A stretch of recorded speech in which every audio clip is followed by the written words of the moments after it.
Isa pa sa malaking hamon na kinakaharap ng bansa ay ang kahirapan. Kaya may ilang personalidad at maging mga vloggers na ngayon ang sumusubok na tumulong din sa pagresolba nito. Katulad na nga lang ng vlogger na si Benji Perillo o mas kilala sa kanyang vlog name na Benj TV. Sa kasalukuyan, nasa 2.5 million na nga ang followers ni Perillo sa Facebook, kung saan ang kanyang content ay umiikot sa kanyang pagtulong sa mga homeless o yung mga nakatira sa kalsada na kanyang tinatawag na angels. Pag-focus po kami ng pagtulong po sa mga homeless dahil sa tingin ko po sila po yung number one na nangangailangan po ng tulong. Dahil alam naman po natin na napakarami pong mga tao na nawawala at nasa lansangan na halos walang pumapansin sa kanila. Kaya po doon po kami nag-focus para tulungan po yung mga kababayan natin na mga naging taong grasa, napupunta po sa madilim na landas. Ngayon mo na yung anak mo. Nakatuloy na maaga.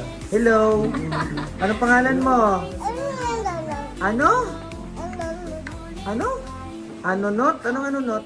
Nitong nakarang Webes, maalalang pinasuspinde ng DSWD ang operasyon ng care facility ni Perillo dahil sa kawalan ng license to operate. Sa ilalim ng Republic Act 10847 Section 4, sinasabi nga na hindi maaaring mag-operate o tumanggap ng kliyente ang isang Social Welfare and Development Agency, maliban na nga lang kung ito ay rehistrado at may license to operate mula sa DSWD.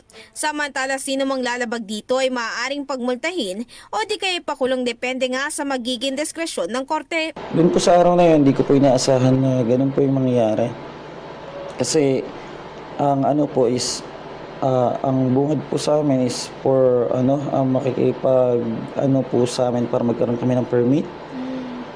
Hindi ko po alam na mapupunta po sa ganun na kukunin po yung mga inaalagaan ko.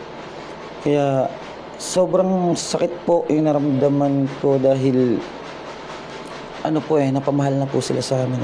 Kahit naman po yung mga alaga namin, kung hindi po namin sila pinakita ng pagmamahal, hindi naman po sila iiyak, hindi sila alis na may luha sa mga mata, di ba po? Kasunod ng pangyayaring ito ay agad namang ipinaliwanag ni DSWD Secretary Rex Gatchalian ang rason sa likod na naging pagsususpende nila sa shelter ni Benj TV. Ang isang good deed ay hindi pwedeng yun lang ang basihan. Kung gusto nating tumulong, dapat idaan rin natin sa tamang proseso. Nagkataon yung shelter ni Benj TV, hindi natin kini-question ang kanyang magandang intensyon at layunin, pero nagkataon yung kanyang shelter, walang lisensya o license to operate. At delikado po yan. Kasi kung may mangyari dun sa shelter na yon, kami naman sa DSWD ang mananagot dahil obligasyon at trabaho ng DSWD to regulate ang ating mga tinatawag na mga social welfare and development agencies o yung kanilang mga shelter.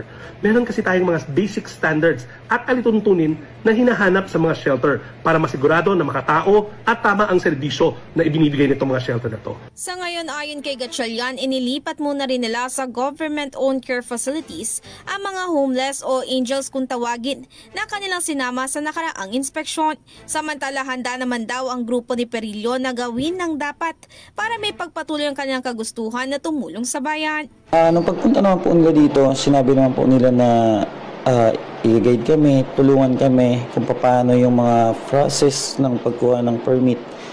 At sana nga po, matulungan po kami upang mapabilis at makatulong na po muli kami sa aming mga kababayan.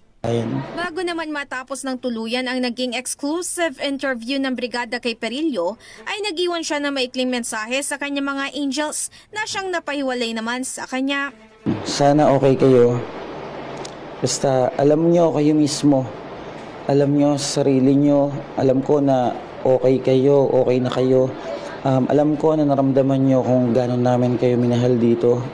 At tinuring namin kayo na isang pamilya na rin. At sana magkita-kita pa tayong muli. Mahal namin kayo. Well, sabi nga ni Mother Teresa, hindi lahat ay makakagawa ng dakilang bagay, pero lahat ay makakagawa ng maliliit na bagay na siyang may dakilang pagmamahal. Pero paalala nga ng DSWD, hindi lang daw sapat ang good deed sa pagtulong dahil kailangan din sumunod sa mga nakasulat sa batas. In the heart of changing lives, ako si Brigada Ann Cortas ng 105.1 Brigada News FM Manila, The Miska News Authority. Trimax, Brigada Balita Nationwide.